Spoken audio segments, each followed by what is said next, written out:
हबीब साहब, हम एक बात देख रहे हैं, अभी आपने एक बड़ी इंपॉर्टेंट बात पॉइंट आउट की कि किसी और पार्टी को ये ख्याल नहीं था कि वो फार्म 45 को इस तरीके से संभाल के रखे।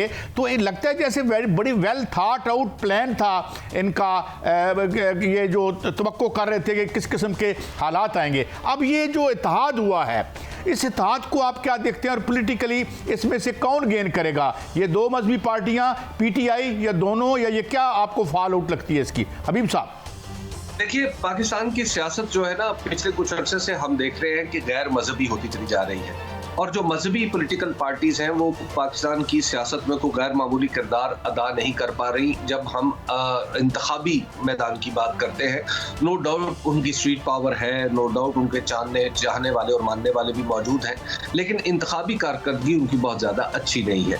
तो लिहाजा मुझे तो नहीं लगता कि इसमें कोई भी पॉलिटिकल पार्टी है उसको, जो मजहबी सियासी जमात है, उसको कोई गैर मामूली को पजीराई मिल जाएगी। पाकिस्तान तहरीक इंसाफ ने जो पार्टी ज्वाइन की है, मिसाल के तौर पर सुन्नी इत्तेहाद कौंसिल, तो उसने सिर्फ इसलिए की है कि वो एक मजबूरी है, क्योंकि पाकिस्तान के अंदर जो पाकिस्तान के दस्तूर में ये तनाकुस मौजूद है, ये थोड़ा सा तजाद मौजूद है कि वहाँ पर जो मखसूस नशिस्तें हैं वो सिर्फ किसी पॉलिटिकल पार्टी को ही मिल सकती हैं।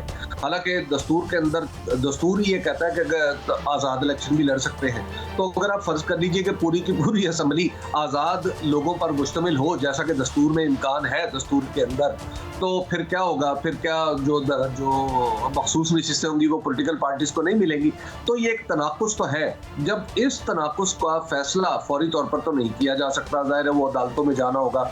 तो मैंने शोएब शाहीन साहब से पूछा था, तो शोएब शाहीन साहब ने बताया कि हमें पता है कि तजाद मौजूद है, लेकिन हम इस तजाद को फिलहाल बाईपास करना चाहते हैं ताकि हमारी जो नशिस्तें हैं, जो मखसूस नशिस्तें हैं, वो हमें फौरी तौर पर मिल सके। तो पूरे पाकिस्तान को पता है, आपको भी पता है, मुझे भी पता है कि ये एक दफ्तरी किस्म की अरेंजमेंट है, ये रस्मी कार्रवाई है, वरना तहरीक इंसाफ अपना अलग वजूद रखती है, इससे किसी को इनकार नहीं। अच्छा, ये बताइए कि दो तीन फैक्टर और बड़े अजीब से हुए। मौलाना फजलुर रहमान जिस तरह फैक्टर इन होते हैं, जीडीए ने जितना बड़ा पावर शो किया, इसके अलावा बलूचिस्तान में भी हमने देखा कि कुछ एक एहतजाज आया, ये सेपरेट थे। ये आपको मुस्तकबिल में क्या इकट्ठे होते नज़र आते हैं? और मौलाना फजलुर रहमान के साथ तो बड़ा एक अजीब सा रिश्ता रहा है पीटीआई का। How do you look at this scenario? देखिए काई साहब, अगर आप इसमें बुनियादी जो एतराज इलेक्शन के ऊपर देखें, तो वो दरअसल पाकिस्तान तहरीक इंसाफ का है, क्योंकि बहुत बड़ा एतराज है, कुछ लॉजिकल भी लगता है और कुछ उनके पास सबूत भी मौजूद है। तो जब इतनी बड़ी पार्टी जो अक्सरियती भी हो और उसके साथ साथ इलेक्शन पे एतराज भी कर रही हो और ये दावा कर रही हो कि उसकी नशिस्तें मौजूदा नशिस्तों से तकरीबन 2 गुना है, तो डेफिनेटली दूसरी जो छोटी पार्टियां जो हारी हुई होती हैं, उनको एक सियासी जवाब मिल जाता है अपने इलेक्शन को, यानी ये दावा करने का कि जनाब ये जो ज्यादती हुई है ये दरअसल हमारे साथ भी हुई है। तो इसलिए उनके दावे में कोई बहुत बड़ी सदाकत तो मौजूद नहीं है। अब देखिए कि जब आप कराची का मैंडेट, उसके ऊपर क्वेश्चन मार्क उठेगा, यानी तो गोया आपने जो सिंध के अंदर जो दूसरी पार्टियां हैं उन्हें भी ये जवाब मिल जाता है ये कहने का कि जनाब हमारे साथ भी ये प्रॉब्लम हुआ है। इसी तरह खैबर पख्तूनख्वा में मेरे ख्याल में पाकिस्तान तहरीक इंसाफ के अलावा किसी को सीट मिलना, अगरचे ये हैरत की बात है, लेकिन बहरहाल मिल गई है, और अगर वहां पर कोई एतराज करता है तो मेरी समझ में वो एतराज तो नहीं आता। लेकिन बहरहाल चूंकि पीटीआई खुद एतजाज कर रही है, खुद एतराज कर रही है इलेक्शन के ऊपर, तो वहां पर मौजूद दूसरी पार्टियों के पास भी जवाब आ जाता है किसी न किसी दर्जे में इलेक्शन के ऊपर एतराज करके अपनी सियासी बका का बंदोबस्त करना या अपनी सियासी बका को थोड़ा तूल दे लेना। तो मेरे ख्याल में इससे ज्यादा मसला नहीं है, दूसरी पार्टियों का इतना बड़ा प्रॉब्लम नहीं है। हाँ, प्रॉब्लम बलूचिस्तान में जो सूरत हाल है उसको हमें जरा मुख्तलिफ एंगल से देखना पड़ेगा। अच्छा जी, अच्छा, ये एक और दो बातें जो जीडीए के जलसे में आपको पता, पीर पगाड़ा और उनके जो इससे पहले थे रूहानी रहनुमा, उनकी बड़ी हम सुना करते थे उनकी पेशन गोइयाँ, ये भी इमरजेंसी की बात कर रहे थे और अनडेमोक्रेटिक सेटअप की बात भी कर रहे थे। बहुत ज़्यादा फार फेच्ड नहीं लगता ये आपको? या जो सूरत हाल तुलू हो रही है उसमें क्या हो सकता है आपके ख्याल में? देखिए, इलेक्शन के बाद इस तरह की सूरत हाल पैदा हो जाना कि जिसमें आप कहें कि आगे चल के कोई बात मार्शल लॉ की तरफ जा सकती है, तो मुझे वो समझ नहीं आती फिलहाल। हाँ, असेंबली जब बुलाई जाती है तो असेंबली के अंदर जाहिर है ऐसी कुत्ते मौजूद हैं, खासतौर पर पाकिस्तान पीपल्स पार्टी और PMLN, जो 2000 जो अपनी पिछली 16 माही हुकूमत के दौरान बार बार इमरजेंसी की बात करती रहे हैं।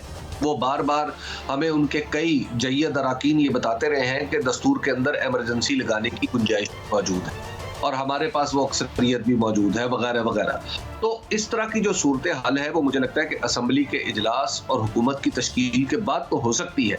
और फिर ये भी देख रहे हैं कि पाकिस्तान पीपल्स पार्टी और PMLN इन दोनों ने पिछले 16 माह के दौरान कुछ ज्यादा अच्छे अपने जो डेमोक्रेटिक क्रेडेंशियल्स हैं उनको वीक किया है। मिसाल के तौर पे ये दोनों जमातें हमें दस्तूर का सबक पढ़ाती थी, तो बल्कि 3 जमातें जिसमें मौलाना फजल रहमान भी फरमाते थे कि 1973 के दस्तूर के तनाजुर में, तो ये तीनों जमातें जो थी वो मिल के पाकिस्तान के दस्तूर के वाज़े और बैन हुक्म के खिलाफ गई। और हुक्म क्या था कि जैसे ही कोई सूबे की असेंबली टूटेगी तो वो 90 दिन के अंदर वहां इलेक्शन होंगे। लेकिन उन्होंने इस रास्ते में रुकावटें खड़ी की और हत्ता के अदालत के खिलाफ हुजूम भी किया और खुद मौलाना फजल रहमान और मोहतरमा मरियम नवाज बाकायदा हुजूम की क़यादत करते हुए अदालत उज़्मा के दरवाजे पर गई। तो जब इस तरह की सूरत हाल हो तो यस, इन जमातों से तवक्को की जा सकती है कि ये किसी अनडेमोक्रेटिक प्रैक्टिस का पार्ट हो सकती है।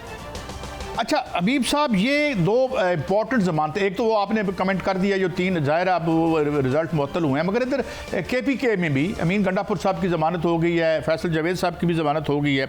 इधर आपको सूरत अहवाल कैसे लगती है? गंडापुर साहब क्या अब बज़ाहिर तो कोई रुकावट नहीं है उनके CM बनने में रही? अब देखिए, वो तो जहाँ तक उनके CM बनने का मामला है, वो तो जब तक खुदा न खास्ता कोई मुजरिम साबित ना हो तो उस वक्त तक तो वो वज़ीर आला बनने के काबिल ही रहता है, खा वो जेल में ही क्यों ना बैठा हो।